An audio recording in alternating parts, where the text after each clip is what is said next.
Hello, good afternoon, everyone, and welcome to the IMU Virtual Open Day live talk for the Biomedical Science program. My name is Chooi Ling, and I shall be moderating the session today. Before we begin, I have some housekeeping rules for all to take note of, and these are also on the chat box, right? We have muted the microphone for all attendees. And secondly, for questions and feedback, please use the Q&A panel at the bottom of your screen. Please do not use the chat box as some of the questions may not be accounted for. And thirdly, this live talk session will be recorded. With this, I would like to introduce our speaker for today.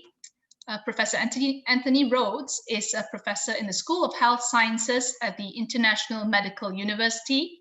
And after graduating, Prof. Tony's first post was as a trainee biomedical scientist at the London School of Hygiene and Tropical Medicine. And he later registered with the Healthcare Professionals Council, HCPC, and went on to study for the specialist examination in cellular pathology and to obtain his fellowship with the Institute of Biomedical Science as FIBMS. And he then worked at the St. Thomas's Hospital in London, and then as a senior biomedical scientist at the Royal Postgraduate Medical School, Hammersmith Hospital, during which time he obtained a master's in medical molecular biology. His final post before moving to academia was as senior chief of biomedical scientist in the Department of Histopathology at the University College London, UCL Hospital, and during which time he obtained his PhD in the area of hormone receptor testing in breast cancer. And in 2003, Tony moved to the University of West of England, Bristol, to teach cellular pathology and was later appointed as Professor of Biomedical Research in 2010. In 2014, he moved to the University of Malaya Medical Center in Malaysia as professor in the Department of Pathology, where he still holds an honorary chair position. And Tony was awarded Fellow of the Royal College of Pathologists in 2018. In March of this year, he joined the Division of Applied Biomedical Sciences and Biotechnology, or ABSB, at the IMU. So let us welcome Professor Anthony Rhodes. Over to you, Tony. Thank you very much, Dr. Chooi Ling. So I'll start by sharing my slides with you, and the right one, I think. Here we go. Okay, so thank you very much, Dr. Chooi Ling. Dr. Chooi Ling's head of biomedical sciences here at IMU, and will be moderating this session, and we hope to get lots of questions which we hope to be able to answer at the end. Okay, so today's session is about the IMU Biomedical Science degree and why we think it's a passport to a rewarding career following graduation. So I just advance the slide. It seems to be, hang on a second. Okay, here we go. So what are biomedical sciences and why are they important to Malaysia and the rest of the world? So biomedical sciences are biology and chemistry related disciplines used mostly in healthcare laboratories, such as in hospitals, to diagnose, research, and treat disease. So, for example, in all big hospitals, there are laboratories which provide the doctors on the ward treating the patient with information on the diagnosis, an accurate description as to what is troubling or what is ailing the patient. So, for example, if you have a woman who walks into the breast cancer clinic at University of Malaya, and she suspects she has a lump in her breast, and the doctor suspects that it may be a breast cancer, he or she will take a biopsy from the area of concern and send it to the cell sciences laboratory, where a biomedical scientist will prepare the tissue for examination under the microscope, and by looking at it down the microscope, we'll be able to tell whether there are malignant cells there or whether it's just a benign lump. Similarly, maybe in the A&E department, a doctor has a patient who's had a road traffic accident. He's lost a lot of blood. And so the doctor takes a blood sample, sends it to the blood sciences laboratory for typing. And there the biomedical scientist will find out what blood type the patient is and send the information along with the appropriate blood back to the doctor in the A&E department to transfuse the patient. Similarly, in another part of the hospital, a doctor suspects a patient has COVID-19. So they'll take a nasal swab, send it to the infectious sciences laboratory, where a biomedical scientist, yet again, will do the testing, PCR testing for the virus which causes COVID-19, and send the results back to the doctor on the ward treating the patient. And lastly, a new area of diagnosis is genetics and molecular pathology, for example, such as diseases such as muscular dystrophies and cystic fibrosis.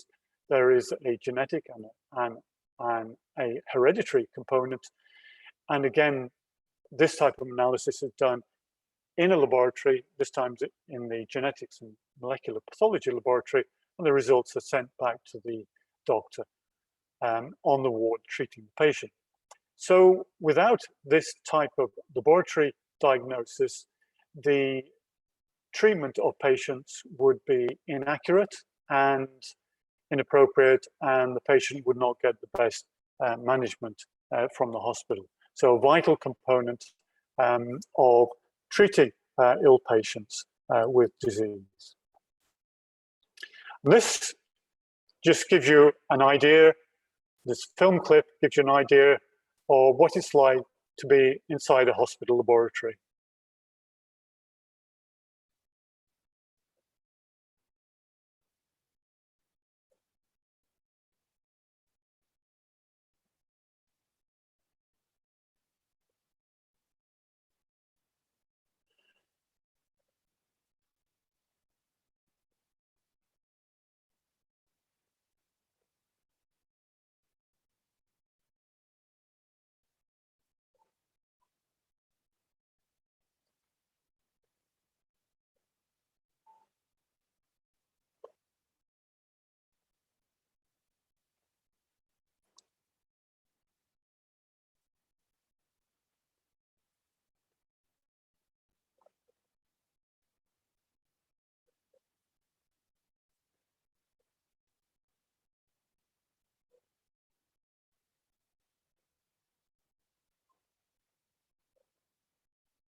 Sorry, there seems to be an issue with the sound of the video. Yeah, perhaps Prof. Tony, you want to narrate that? Okay, so basically this just giving you an insight into the background. I understand there's an issue with the sound which isn't working so well, but just gives you a feel as to what it's like in a hospital laboratory. And the scientists at the end were just explaining how important or valuable their work is to the diagnosis of the patient. So my apologies if the sound wasn't as good as it could be. Okay, so as well as working in hospitals, both public and private, a trained biomedical scientist, an undergraduate after graduating at IMU, can also work in private diagnostic laboratories as well as hospital laboratories, perhaps public health laboratories. Public health laboratories tend to focus on epidemics such as the COVID-19 and not only identify the disease in patients, but also to plan a strategy for how to treat a pandemic or an epidemic within the country. Dr. Chooi Ling and myself both run the forensic pathology course, and so this module also provides you with the background to, once you've graduated, to work in the forensic science service, which is usually in collaboration with the police. Or you can go and study on for a higher degree, either a master's degree or a PhD. With that, you'll be very well equipped to go and become a lecturer like myself and Dr. Chooi Ling and teach and do research in universities. Or if you're not interested in teaching and you just want to do research, you could gain employment in many of the government funding research institutions. And lastly, you could work in the pharmaceutical industry, for example, testing new drugs and to see how they work, or which pathways they are responsible for targeting, for example, treatment of cancer. So you'd be working in the laboratory in an experimental situation, for example, cell lines or animal models, or indeed involved in clinical trials in which you use human samples to see the efficiency of new drugs. So these are all different career options following a science degree an undergraduate degree in biomedical science. So this is the pathway at IMU. You can study for 3 to 4 years for your Bachelor of Science, which is an honors degree. You then have the choice of going straight into industry and developing a career and earning a salary, or indeed going on to do a postgraduate degree, such as a master's or a PhD, or even an MBA, a Master's of Business Administration. I have a friend and colleague in London when I was working there. He was originally from China. He had a science degree, but he did his PhD at Hammersmith when I was there. And then afterwards, he took an MBA. Now he has his own company and does very well, very successful in business. So an undergraduate degree and a postgraduate degree at master's levels and PhD, along with an MBA, is an extremely powerful combination if you're going into the world of business. Dr. Chooi Ling very kindly went through my career pathway. So I'm not going to spend too much time on this slide, but just to emphasize that these are different steps I took. I'd spent about 20 years working in the UK National Health Service as a biomedical scientist, and then later decided to take a sideways step into academia after I became interested in research after doing my PhD whilst a biomedical scientist at University College London. And then I've worked my way up the academic pathway. Came to Malaysia in, I think it was firstly in 2013. I did a sabbatical here. I was working with a quite well-known professor, Professor Cheng Hai Yip, who was quite a well-known breast cancer surgeon who was then at University of Malaya. We're doing research in breast cancer, and I liked Malaysia so much, so I decided to stay for another 3 years. That point was 2017, and funding for both research and teaching was heavily cut in Malaysia, and I moved to Taylor's University for 2 years as part of the research strategy. They employed 100 new professors doing research, and then more recently moved to IMU in March of this year, just before all the borders were closed due to the COVID-19 pandemic. So as well as, or besides working as a biomedical scientist in the health service, or you can become a researcher like myself. I probably didn't have a classical career pathway with respect to academia. If you look at Dr. Chooi Ling's career pathway, it's probably more similar to the pathway I'll show in a minute. But firstly, just to emphasize that many of the leading scientists have a biomedical scientist pathway or a scientific pathway. For example, a Nobel Prize in Physiology or Medicine awarded last year for the discovery of hepatitis C virus was these 3 scientists. So academic pathway can be extremely attractive and very rewarding. If this is the type of pathway you wish to pursue following your undergraduate degree, this is the traditional pathway. You do an undergraduate degree for 3 to 5 years, then your master's. After you completed your master's, you then would need to do a PhD, which takes between 2 and 4 years. And after that, you usually do a period what's referred to as postdoctoral training. So you you've got a PhD and therefore you're a doctor, and therefore you now do a period of postdoctoral training as a research associate or research fellow. And then the next step is to go for senior lecturer and then associate professor and professor and so on. And so this is the typical academic career pathway. Okay. So other career options after you graduate, besides working in the healthcare industry in hospitals, you could choose to work in the fertility and embryology clinics, which the need for are rapidly expanding.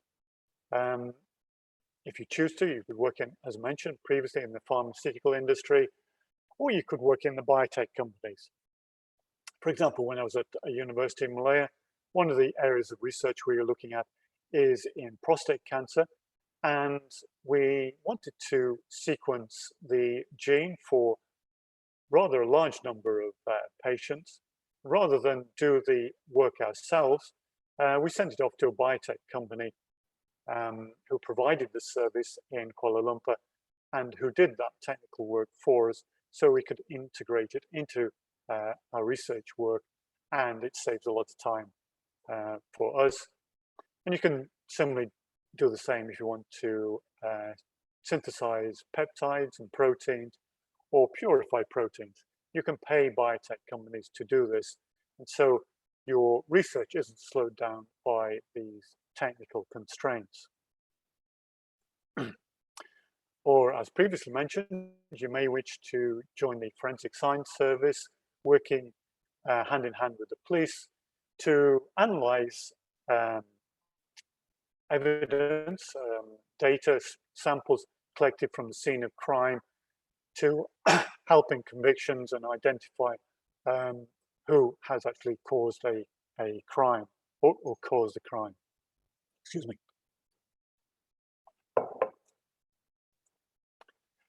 Or in many countries, the medical degree is a postgraduate entry. So you have to do a degree in a basic sciences such as biomedical science before you do your medical degree. So in Australia and America, you would have to do a degree such as offered by IMU in biomedical science before you actually did your medical degree. So some students go on to do a medical degree after they graduate. Or if you're not into laboratory work, then you're well qualified to undertake a career in a range of other areas, such as medical underwriter, insurance companies, laboratory management, application specialist in some of the biotech companies, perhaps producing medical equipment and technology for the laboratories which biomedical scientists work. You can become product specialist, specializing in marketing. You can open up your own business, or you could look to work in science communication and writing science papers, not necessarily academic papers, but ones for what they call white papers for industry. Just like to emphasize that the IMU Biomedical Science degree is one of only 5 Malaysian universities to be accredited with the UK Institute of Biomedical Sciences, and only one of 2 private universities to offer this accredited course. What this means is that once you have graduated, is if you obtained a post to work in a UK laboratory, after a very short training period, your technical competence would be assessed by an IBMS assessor, come along to the laboratory and check that you've learned all the skills that you need to become registered as a biomedical scientist. Most people pass this step and this fiber and then become registered with the Healthcare Professions Council, and you receive your IBMS certificate of competence. And along with this and your IMU degree, you are now free to work in any laboratory in the UK which has an opening. Similar regulations are coming into place in Malaysia as of from July 2020.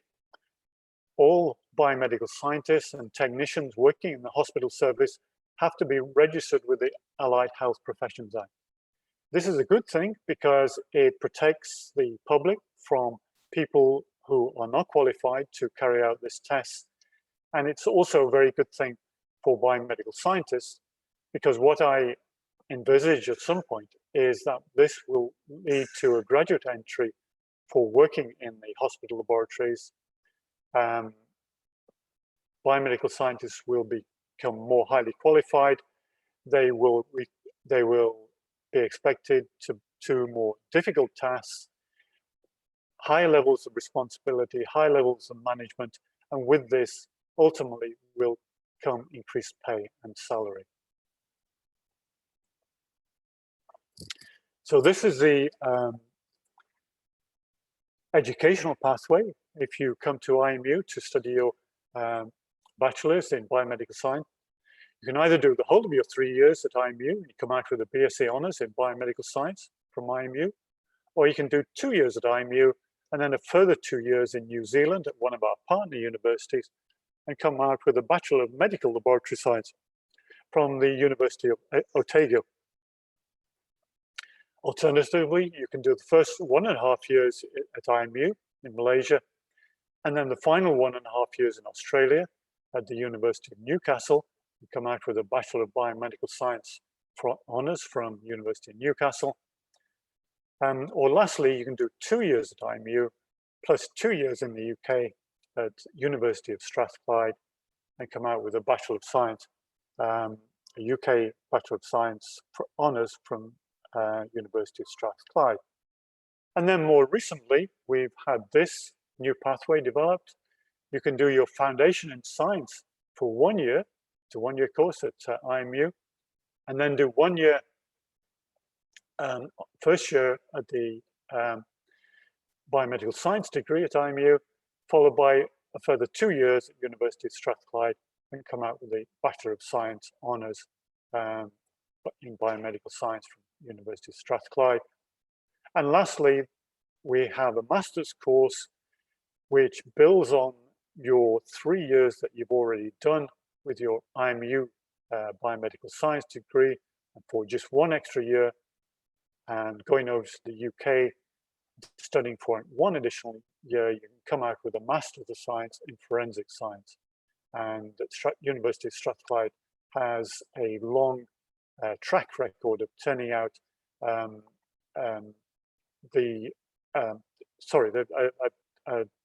collaboration with the Forensic Science Service in the UK, and a long track record of students on this course.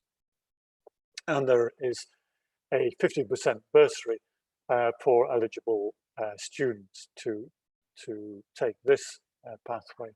So these are the range of different courses you can take if you come to IMU.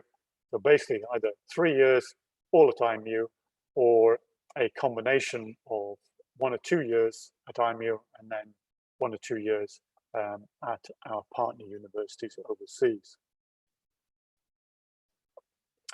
During the IMU, you get extensive placement, probably more than most of the other universities offering biomedical science in Malaysia. This is extremely valuable. It exposes you to the area of science in which you ultimately find that you have an interest. For example, in my undergraduate degree, I was exposed to biochemistry, microbiology, and histology. I wasn't particularly interested in biochemistry. It didn't really suit my skill set or my character. I was far more interested in the more subjective science of histopathology and looking down the microscope and exploring the wonderful world that you can see down the microscope. So the great thing about the IMU degree is you're exposed to all these different areas of science, so you can choose an area in which you are fascinated, hopefully, and interested, and therefore pursue as a career when you graduate. And not surprisingly, many of our employers are also our placement providers. And it's not surprising really, because as a student, you've been exposed to these employers. They already know you. So when you come along for an interview, you've been worked in their lab. They know that you're reliable, good team player, and they're much more likely to employ you than somebody who just turns up at the interview and talks very well for 20 or 30 minutes. So that's the big advantage of placement in helping you secure your first post after you graduate. This is what some of our employers say of our graduates. This is a survey. And what I would draw your attention to is that all the horizontal bars are blue or yellow. This means that the employers are either satisfied or very satisfied with the graduates they receive for employment in their various companies or hospitals or laboratories. And these are the different questions we ask them. And also importantly, none of our employers have either a green bar or a dark blue bar, which would indicate that they are dissatisfied.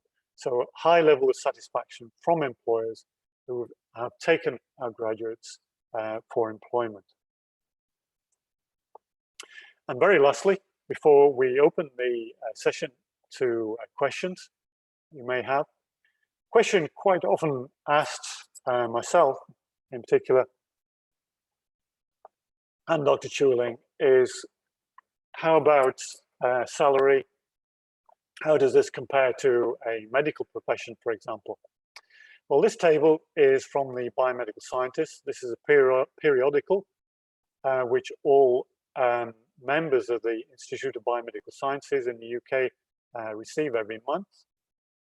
This is from February 2020.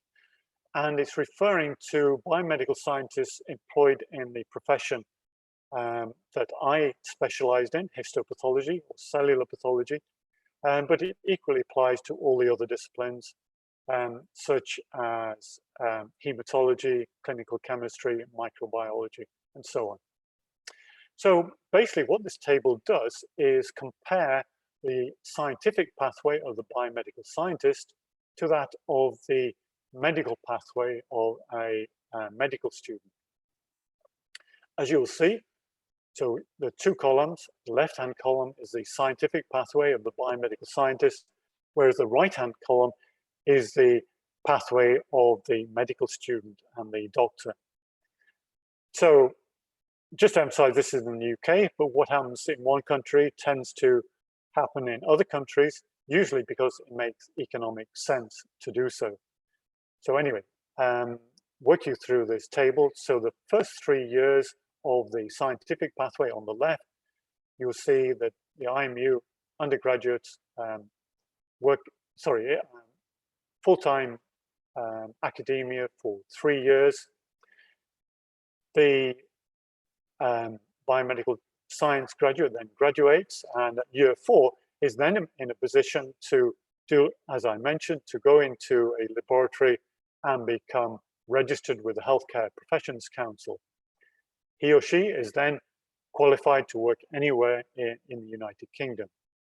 They then start specializing on different training programs, and they might also do a higher degree, such as a master's, or even a PhD, but that isn't listed in this column on the left. So a PhD wouldn't be essential to follow this pathway. So what I'd like to emphasize is that after 3 years, the biomedical scientist is actually earning money. They're in the laboratory, they're doing these professional qualifications, but they are earning a salary. If you compare that to the medical degree pathway, you'll see that it is not until year 6 that the medical graduate starts to earn money, and if they have taken an intercalated degree to get an honors degree as well, it will be actually year 7 before they actually start earning any money.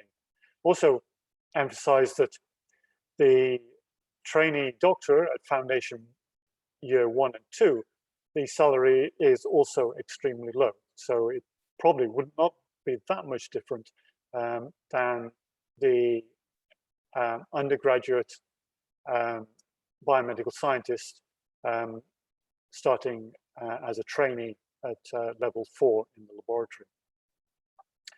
So when you get to year of training 9, for example, healthcare scientist reporting, so sorry, it should go up slightly on the left-hand column. So at level 7 in this career pathway, the biomedical scientist starts a training program whereby they can do dissection in the laboratory. So this is a bit like, as you've probably seen on TV in postmortems, they learn how to dissect tissues. At step 9, they learn how to look down the microscope and identify, become experts in identifying different disease processes down the microscope. So step 9 onwards, the training pathway become very similar between both the healthcare scientist or the biomedical scientist and the doctor, medical doctor, who is starting to specialize in pathology. And at stage 14, they have both become consultants and specialists in their own field, albeit the consultant pathologist will look and be able to report a much wider range of pathology, but with respect to the biomedical scientist, the consultant healthcare scientist, their expertise will be far more specialized. Perhaps they've focused on skin pathology or breast cancer, for example. But just like to emphasize that the salary take home from both career pathways is likely to be very similar by the time they get to stage 14. Bearing in mind, however, the consultant pathologist, the medical practitioner, may well be able to earn considerably more money with respect to private practice as well. So just to emphasize that sometimes people compare the initial salary that biomedical scientists earn with what a consultant doctor earns at when they get to 14 years of training. So the comparison isn't really equal, it's slightly biased. So just to emphasize that point, but more than happy to discuss that further with you in the question and answer session at the end. So I think that's about it from me. So what I'll do is stop sharing and we'll open the session to questions from anybody who have any questions. We're more than happy to answer them or try to attempt to answer.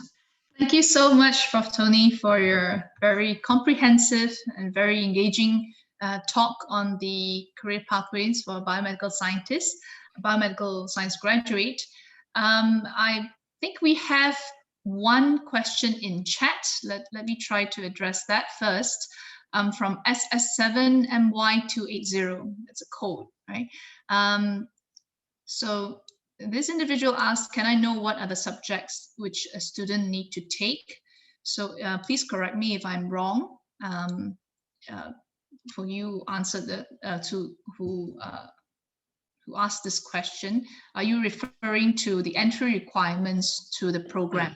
So if that is so, I've actually put in the link in the chat box also, the entry requirements to this program, yeah, from all the pre-university qualifications and courses, from A-levels to STPM to matriculation. So you can find these entry requirements here. Okay, so I've got a clarification. What are the subjects the student will be taking in the IMU? Okay, very good question.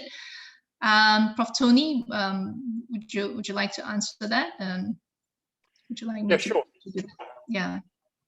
So Dr. Chooi are equally qualified to answer this, but I'll start, and then Dr. Chooi can correct me when because she's more experienced at IMU than I am. So the curriculum is mainly, well, firstly, system-based. So you learn about different organ systems. So you learn the basics, biology behind all those different organ systems. But importantly, and this is part of the IBMS accreditation, is that you focus in on the different specialities, which are the same specialities in the pathology services of the health services of a hospital. So you've got hematology or blood sciences, you've got clinical chemistry, that's looking at body fluids, you've got microbiology, looking at bugs and viruses like COVID-19 virus. You've got histology, like myself, looking at tissues. So, for example, that is cancers. So you really need to look at slices of tissue from the different tumors to successfully identify whether it is cancer or whether it's a benign lesion, and indeed what type of cancer it is. And then you have the newly implemented molecular pathology laboratories. And virology is a subsection of the microbiology. I think that's about it, Dr. Chooi. Have I missed anything I should have mentioned? No, of course. I'd like to add on from what you just mentioned. I think apart from all the organ systems, chemistry, yes, that's quite significant component. Statistics. We also have the research project in the final year, and the practical attachment. And currently, a practical attachment is to the industry, where students can be attached to research labs and universities in Malaysia. And previously, where we could have student mobility before the pandemic, we could actually send students to do a 9-week sort of attachment with our partner, some of our partner universities. And there's also a diagnostic laboratory, medical laboratory attachment for 17 weeks. So I would say the modules, we call them modules in IMU, are quite diverse. We have the core subjects that is required by the program standards, and of course MQA program standards, and also the subjects that are valuable for biomedical science graduates to address the current needs of the industry. Yeah, so if for further information, please feel free to look at the brochure. In the brochure, you have a list of all the modules that we're offering in biomedical science program IMU. Okay, I hope that answered your question. I think there's a follow-up question to that. Your daughter is very strong in biology, not so in chemistry and physics. Would be a good idea to pursue this course. Maybe I can answer that from my perspective. In terms of entry qualifications, I believe it's either biology and chemistry or biology and physics, which is required for entry. But if you ask me, biomedical science, of course, is a very biology-centric program. So the understanding of the human body, microbes, living things basically, yeah, and that is really important. So your daughter's love for biology, well, I think syncs pretty well with the biomedical science course. There is a component of chemistry because we're all made of biochemicals, but that is one component, and the understanding of that is not as in-depth as, let's say, what you would have studied in your pre-university, which is specific to chemistry. It's not chemistry, but biochemistry. Yeah. So thank you so much for your feedback. Okay. I'd also just reinforce that my physics is awful. I can never do physics, and my physics is hopeless. I went to university because I wanted to study biology, a bit like your daughter. I was fascinated with biology. I hadn't a clue what I wanted to do when I was at university, and it was when introduced into biomedical science that I realized. But no, you won't see them. No, you won't see much physics at all. Much, yeah. Not that's likely to trouble your daughter, I'm sure. Yeah. Physics is not my forte either. No. So okay, I'll look in the chat box now. I think we have several questions from anonymous attendee. What type of postgraduate degree would you recommend for a biomedical science graduate? So maybe I'll answer that first. Sure. So basically, depending on what specialization you are looking for, yeah, many of our graduates tend to go to research-based postgraduate degrees. Like, for example, if you look at what we have in the IMU, we have masters in molecular biology and molecular medicine, cancer biology, I believe, and these are very research-based. Yeah, they actually they learn how to prepare a proposal, right? Experimental design to conducting the experiments, and then to presenting their research findings in form of a thesis, and also there's a viva. So of course, there are also taught degrees where they go for classes, yeah, for the MSc. And molecular medicine, I believe it's 50-50. It's more of coursework, but they have a small research project in the end. And yeah, so most of our students go for research, and then there are other graduates who don't intend to go into biomedical research. Their career pathway is more on the, if you remember Prof. Tony's slides on the non-laboratory based careers, there are those who prefer to go towards sales and marketing or non-lab based work. So they may prefer to go for an MBA instead. Yeah, so there's no rule as to which postgraduate degree would be more suitable. Yeah, maybe you'd like to comment, Prof. Tony? Yeah, I mean, for example, if you wanted to do an MBA, you wouldn't. The universities aren't going to turn around and say, well, you can't do the MBA because you haven't got an undergraduate in business administration. No, your undergraduate degree, your honors degree, will qualify you for a range of postgraduate courses, which not necessarily anything to do with biomedical science. It's the fact that you've attained a certain level of commitment, understanding, you've shown you've been able to apply yourself on an undergraduate program, and you've achieved a certain level, and you achieved it at honors level. Just while I'm on that subject, I should have mentioned it. By the way, the medical degree isn't an honors program. So if you wanted to, theoretically, if you were doing a medical degree and you wanted to do a higher degree, you wouldn't be able to go straight from a medical degree to a higher degree because it's not an honors program. So, so in some ways, the biomedical science degree, or honors degree, gives you more flexibility. So I'm just trying to emphasize the value of a science degree.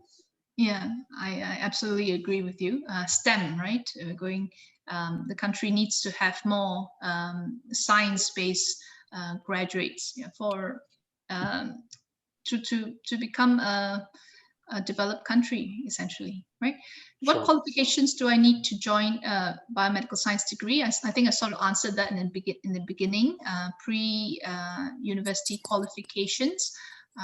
You can actually find it in the website, but I can name some of them here. So A-levels requirements is 2 subjects from biology and or chemistry and or physics or math. But biology is a must, right? So entry requirements is CDD. STPM is overall CGPA 2.5. So this is for every pre-university course, there is specific requirements. So please do look up the IMU website, link I've provided on chat. Okay, so I've done that. Does Malaysia have enough biomedical scientists? Sorry, before that, can I go and work overseas with an IMU biomedical science degree? Yeah, the answer is yes. It's a resounding yes, very, very much so.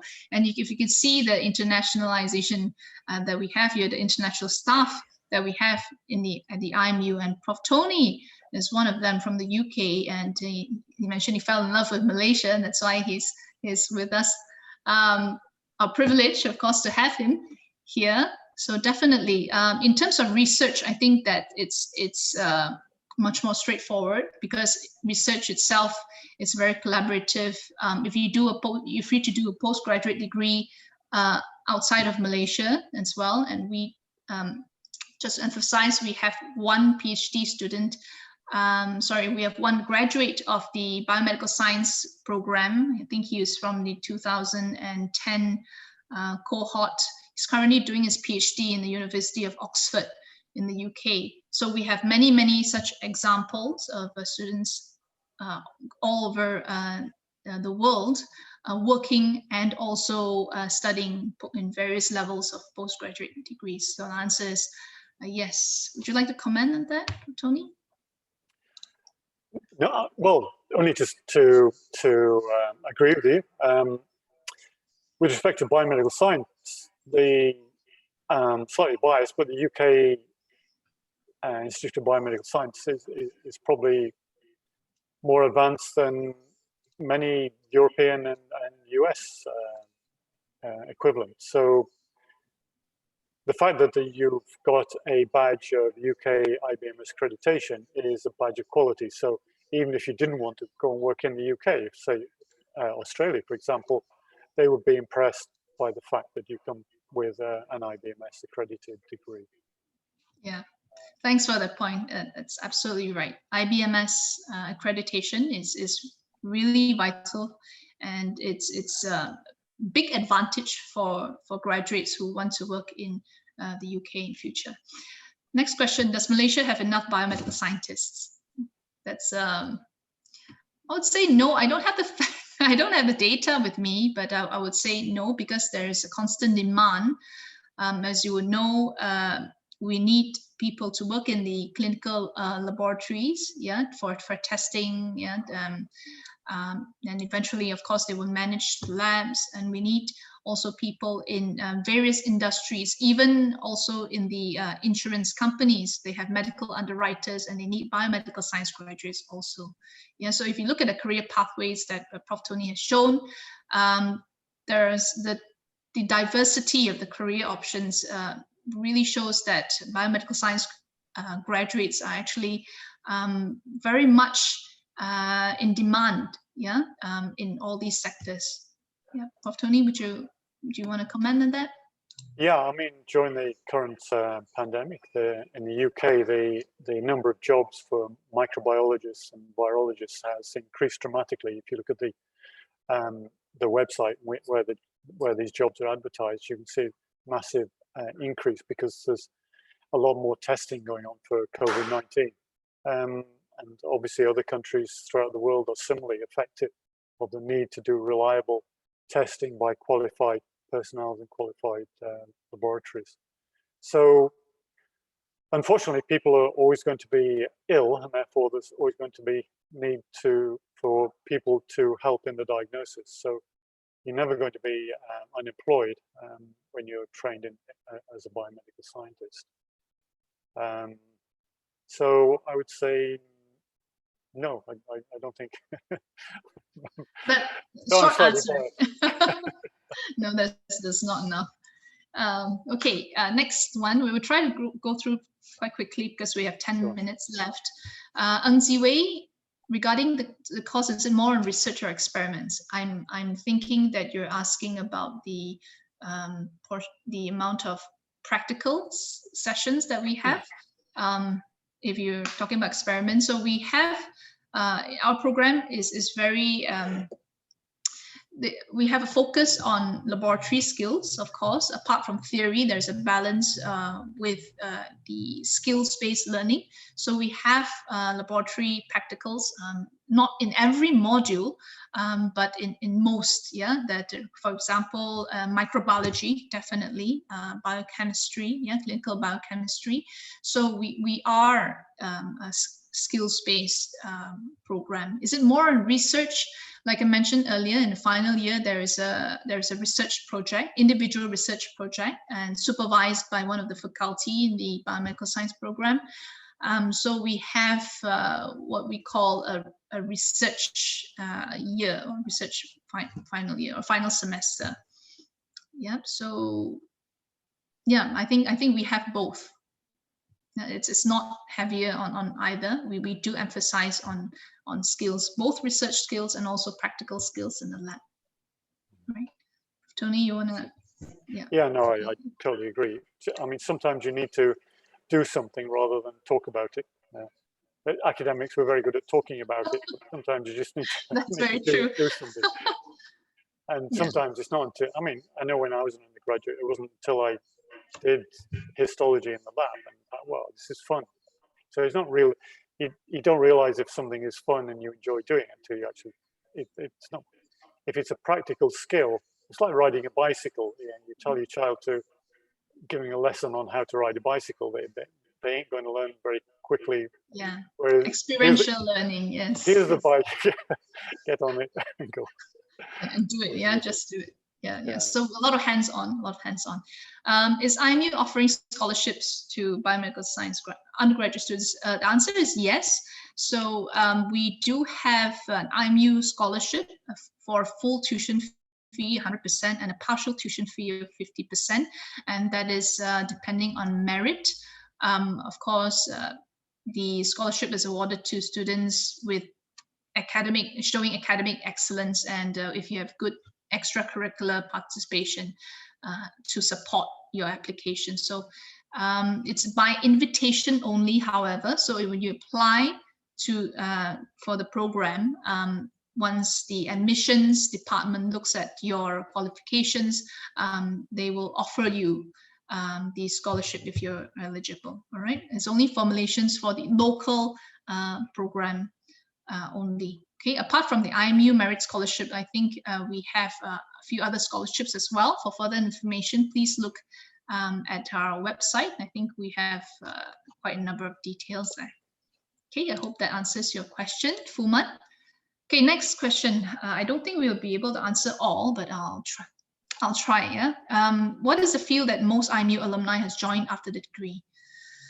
What is the field? I would say, apart from students, alumni going for postgraduate degrees, the next highest percentage would be the medical laboratory science, right? And working in diagnostic labs. So that will account for about 15-20%, according to some of the data that we have. And the rest of the proportion will go to various careers such as research officers or research assistants. We also have, alumni working in the claim specialists, yeah, and also medical underwriters. That would be the non-lab based careers. So I think, I hope I answered your question. Okay. Next one, can I also work in the biomedical science field if I have a degree in life sciences or biological sciences? What are the relations between these fields of study? Okay. Well, I think in terms of entry qualifications, we do accept students with a degree, yeah, a diploma or a degree in a related field, but that is on a case by case basis from the admissions department. What are the relations between the fields of study? Prof. Tony, would you like to comment on that? Between the Life sciences, biological sciences, and biomedical science. Okay, well, my undergraduate degree isn't biomedical sciences because there wasn't any biomedical science degrees when I went to university. So there was more cell biology, more. So there is, yeah, I mean, they do overlap quite a bit. If you don't do a degree in biomedical sciences and you want to work in biomedical sciences in a hospital, you need to show to the professional bodies, for example, such as the IBMS, that your degree had sufficient laboratory content in it with respect to you having or receiving equivalent amount of teaching as a biomedical science course on specific topics. So there is overlap, but obviously if you want to work in biomedical sciences, then you'd be wiser to go for a degree specifically in biomedical sciences. Yeah, okay, totally agree. Thank you. Let's move on quickly. Perhaps 2 questions more. Are your graduates just working in the lab? I think we've answered that question already. Can we skip that? We've talked a lot about the non-lab based career options. Yeah. Does this field require a lot of mathematical skills? Definitely not physics. No, answer is no. You need to know statistics, but that will be taught to you. Not as in-depth or theoretical as in what you learn in college or school, but it's more for practical purposes. So we learn statistics to analyze research data, for example, or experimental data. So that is the amount of maths that you need to know. Of course, you need to know how to calculate buffer concentrations and to prepare buffers and all that, but we're not training mathematicians now. So hope that answers your question. Yeah. Does biomedical science focus more on humans instead of animals and plants? Yes, definitely. The very essence of biomedical science is looking at the health and disease of humans. Yeah. So we don't really deal with animals and plants unless we're talking about research, right? Working with experimental animals in the lab for research, and then yes, animals. But the fundamental aspect of biomedical science is we're focusing on human health and disease. What does a postgraduate student do on a day-to-day basis? They do research, I hope. I hope. I'm wondering what my master's student does on a day-to-day basis. Basically they depending on what postgraduate degree you're looking at, so that's quite broad question, but for my postgraduate student who's doing a master's in research with me, so he he does his experiments with cells depending on the nature of the project, and then he also teaches. Yeah, he does demonstrations for practicals as well, depending on whether he would like to volunteer for as a tutor in the university. Yeah, so yeah, they do work as well. Can biomedical science graduate be a forensic scientist in Malaysia, or does he need master's or other training? Yes, maybe I'd like to highlight that new articulation with Strathclyde here.